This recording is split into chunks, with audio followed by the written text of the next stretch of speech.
जय हिंद दोस्तों, आप देख रहे हैं जान हिंदुस्तान और खबरें आप तक। आपका बहुत बहुत स्वागत करता हूं, आपका इस्तेमाल करता हूं। इस वक्त मौजूद है हम मुस्तफाबाद विधानसभा क्षेत्र। जी हां दोस्तों, मुस्तफाबाद विधानसभा क्षेत्र का गली नंबर 26 ओल्ड मुस्तफाबाद में, जहां पर एक लाइब्रेरी का जो उद्घाटन हुआ है और बहुत ही अच्छी पहल की गई है, जहां पर हमारे एक बहुत बड़े तबके को नशेखोरों की तरफ से, नशा माफियाओं की तरफ से नशे की तरफ धकेला जा रहा है। वहां पर एक अच्छी पहल को अंजाम दिया गया है। हम बात करते हैं यहाँ के निगम पार्षद प्रति हाजी खुशन साहब से। सर, क्या कहेंगे? देखिए, आपके चैनल के माध्यम से सबसे पहले तो मैं ये मुबारकबाद देना चाहता हूँ भाई दिलशाद भाई को, जिन्होंने ये दिल्ली 94 लाइब्रेरी का उद्घाटन शुभारंभ किया है। वजह यह है क्योंकि मुस्तफाबाद, मैं वार्ड की बात करता हूँ, मुस्तफाबाद वार्ड नंबर 243, खासकर पूरे मुस्तफाबाद की अगर मैं बात करूं तो कहीं पर भी एजुकेशन का सिस्टम नाकाम है, साबित हुआ है, चाहे वो गवर्नमेंट लेवल पर हो चाहे वो प्राइवेट लेवल पर हो। लेकिन फिर भी अल्हम्दुलिल्लाह, अल्लाह का शुक्र है कि दिलशाद जैसे भाई यहाँ पर मुस्तफाबाद की हस्ती है जो एजुकेशन की तरफ ध्यान जिनका है। हमारे वार्ड के अंदर एक MCD स्कूल है और एक ही स्कूल हमारा दिल्ली सरकार का जो इस वक्त निर्माणाधीन है, अभी बन रहा है, इस वक्त चालू नहीं है। प्राइवेट स्कूल ले दे करके हैं जो 20-25 हैं, इनके मैं सबके जानता हूँ। उसी के भरोसे हमारी कौम आज की डेट में तालीम हासिल कर रही है। सरकार की तरफ सरकार का बिल्कुल ध्यान नहीं है। अच्छी चीज ये है कि समाज के अंदर ऐसे लोग हैं जो बढ़ चढ़ के उसमें एजुकेशन के फील्ड में हिस्सा ले रहे हैं। मैं उनके लिए इसलिए मुबारकबाद देना चाहता हूँ कि उन्होंने इस बारे में सोचा कि आज मुस्तफाबाद जैसी जगह पर एजुकेशन की सख्त जरूरत है, तो ये दिल्ली 94 लाइब्रेरी का उद्घाटन किया, इन्होंने ये बनाया, इसलिए मैं उनको मुबारकबाद देना चाहता हूँ और अपील करना चाहता हूँ मुस्तफाबाद के और ऐसे दानिश्वर लोगों से कि वो एजुकेशन के फील्ड में आए और मुस्तफाबाद के बच्चियों को और बच्चों को जो सख्त एजुकेशन की जरूरत है उसमें हिस्सा लें। और जो क्वालिफाइड बच्चे हैं और जो हमारे एजुकेटेड बच्चे हैं, उनके लिए क्या मैसेज देना चाहेंगे? देखिए, आज मैं कई जगह जाता हूँ, अक्सर मेरा घूमना फिरना, जैसे खासकर एजुकेशन को लेकर के मेरा रुझान रहता है। तो नौजवान बच्चे हैं जो पढ़ लिख कर आगे चले गए हैं, मैंने उनके अंदर एक रुझान देखा है कि वो अपने छोटे बच्चों को, आने वाली जनरेशन को वो एजुकेशन देना चाहते हैं। ये बड़ी अच्छी सोच है और मुझे लगता है कि अच्छा साइन भी है कि कौम के लिए एक ऐसे बच्चे अगर रहबर बनकर आएंगे जो नौजवान तबका है, तो मैं उन सब नौजवान भाइयों को, बच्चों को मुबारकबाद देना चाहता हूँ। अभी कुछ दिन पहले मैं एक चांदबाग में गया था, वहां पर भी किसी तरह की लाइब्रेरी एक बच्ची हमारी चलाती है, मैंने उसको देखा और मुझे यकीन नहीं हुआ कि एक लड़की होकर के इस तरह की लाइब्रेरी चला रही है। तो मैंने वहां पर एक हमारे साथी से कान में पूछा कि ये सारा का सारा सेटअप इसी लड़की ने किया है, तो मुझे देख करके बड़ा अच्छा लगा। तो इसी तरह से जो हमारे नौजवान बच्चे और बच्चियां हैं जो एजुकेशन से तालीम याफ्ता है, तो मैं उनसे भी गुजारिश करना चाहता हूँ कि वो आगे आए, बढ़ चढ़ के इस एजुकेशन की फील्ड में हिस्सा लें। और एज ए निगम पार्षद, मेरी वाइफ यहाँ से निगम पार्षद है, मैं मुस्तफाबाद की जनता का भी बार बार शुक्रिया अदा करता हूँ कि उन्होंने हमें यहाँ पर खिदमत करने का मौका दिया। तो मैं फिर ये कहना चाहता हूँ कि एज ए निगम पार्षद अगर हम किसी भी तरह से MCD के माध्यम से उनकी मदद कर सकें और उनके हम काम आ सकें, तो हम हर वक्त उनके लिए तैयार हैं। आप मुझसे जरूर राब्ता कायम करें एजुकेशन के लिए और किसी भी काम के मुस्तफाबाद के लिए हम हमेशा तैयार हैं। सर, जैसे मैंने बोला था, नशा माफियाओं की तरफ से नशे इतना अंजाम दिया जा रहा है आए दिन। यहाँ मैं सिर्फ नॉर्थ ईस्ट मुस्तफाबाद की बात कर रहा हूँ, नॉर्थ ईस्ट दिल्ली की बात कर रहा हूँ। हमने इस हफ्ते में इतने मर्डर दिखाए हैं, वो उसके पीछे कहीं ना कहीं नशे का ही देखा गया है और नशे को अंजाम दिया जा रहा है। पुलिस भी इसमें नाकाम है और बहुत बड़े तबके को, हमारे नौजवान तबके को नशे की तरफ धकेला जा रहा है। पुलिस भी इसमें मौन है। तो आखिर ये नशा आता कहाँ से है जब पुलिस? जी देखिए, इसके लिए मैं आपको एक चीज बताना चाहता हूँ। हमारे मुस्तफाबाद विधानसभा से जो अभी आम आदमी पार्टी के लीडर जिन्होंने चुनाव लड़ा था, आदिल अहमद खान साहब, लीडर मैं इसलिए बोल रहा हूँ क्योंकि चुनाव तो एक अलग चीज है, प्रक्रिया है, चुनाव का वक्त आता है, चुनाव लड़े जाते हैं, लेकिन आदिल अहमद साहब पार्टी के एक बहुत बड़े स्तंभ है।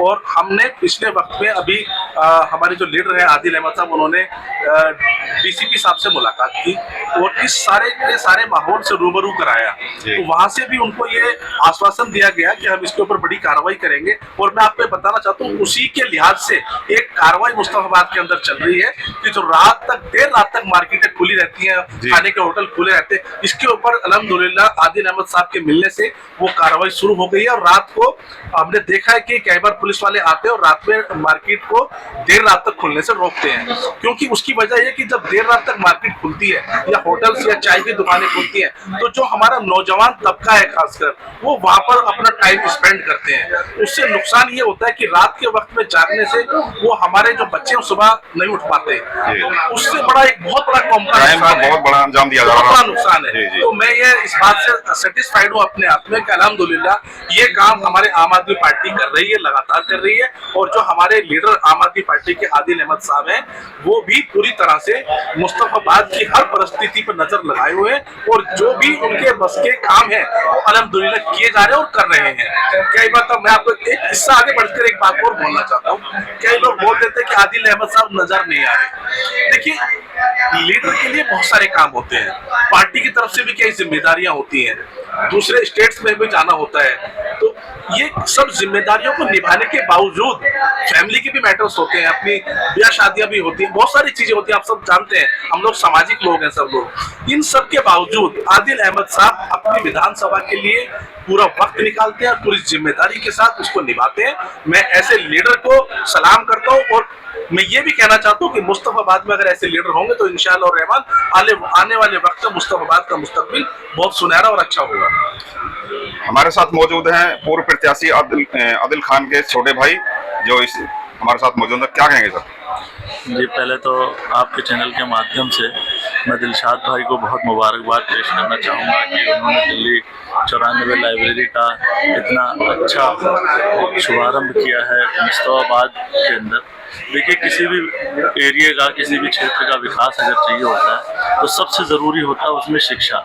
मुझे लगता है मुस्तफाबाद के बेहतर कल की नींव आज दिलशाद भाई ने रखी है और इस लाइब्रेरी के माध्यम से वो बढ़ते नशे को, बढ़ते जो गलत काम हो रहे हैं मुस्तफाबाद में, उस पर रोक लगेगी और इंशाल्लाह मुझे उम्मीद है कि एक बेहतर कल इस लाइब्रेरी के माध्यम से मुस्तफाबाद को दिया जाएगा, जहां अच्छी शिक्षा होगी। अगर हमारे युवा पढ़ लेंगे, अच्छे से किसी एजुकेशन के लाइन में लग जाएंगे तो उससे आगे का समाज भी सुधर जाएगा। अगर हम पढ़े लिखे हैं तो हम अपने सराउंडिंग्स के 4-5 लोगों को बेहतर बना सकते हैं।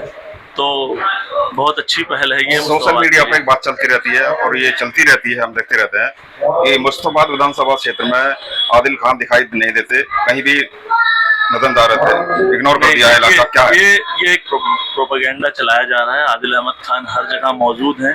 आप कोई भी एक ऐसा वाक्य उठा के देख लीजिए, चाहे वो बिल्डिंग गिरने का हादसा हो या सीलिंग का हादसा हो या डूबी जो 7 साल की बच्ची के साथ जो वाक्य होता, हर जगह आदिल अहमद खान मौजूद रहे, अपनी पूरी टीम के साथ मौजूद रहे और जब तक जो उसमें चीजें हो सकती है, जितना हो सकता है उतना उन्होंने अपनी तरफ से कोशिश की है लोगों की मदद करने के लिए, लोगों के साथ रूबरू खड़े होने का, उनका हौसला अफजाई का हर तरीके से मदद की। देखिए, पार्टी की जिम्मेदारी है, एक बड़ा लीडर, एक बड़ा नेता होने के नाते पार्टी का एक मेन लीड रोल कह लीजिए, तो उसमें ये होता है कि अगर पार्टी के आला अधिकारी, आला कमान ने आपको जिम्मेदारी दी है तो आपको उसको निभाना पड़ेगा, आप उसको नकार नहीं सकते। अगर आप नकार देंगे तो नीचे वाले तो और नहीं करेंगे, तो इसलिए उसको भी मानना जरूरी है। पार्टी ने भी उनको पंजाब की जिम्मेदारी दे रखी है, अभी वो वहाँ भी हैं और छुट्टी मिलते ही वो यहाँ आते हैं मुस्तफाबाद में, मुस्तफाबाद के लोगों के साथ मिल रहे हैं, उनके साथ उनका फोन पे बातचीत या उनकी कोई कमी दुख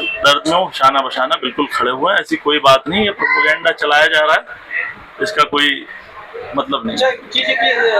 लाइब्रेरी खुली है, अच्छी बात है, अच्छी पहल है, लेकिन जो मुस्लिम इलाके हैं वहाँ होटल, खाने के होटल लगातार खुल रहे हैं और जो कई किताबों की दुकान है, जो स्टेशनरी की है या लाइब्रेरी है, ये स्कूलों की तादाद लगातार कम हो रही है। देखिए, ये हमारी कमी है। देखिए, हम में से जो लोग पढ़े लिखे हैं, अच्छे एजुकेटेड हैं, उनको आगे आके इस चीज़ के बारे में पहल करनी चाहिए, है ना। देखिए, एक हमारी सरकार है आम आदमी पार्टी जो शिक्षा पे बात करती है, जो स्वास्थ्य पे बात करती है, ऐसी सरकार को हमें आगे लाना चाहिए जो शिक्षा पे बात करे, जो उस चीज़ को बढ़ावा दे।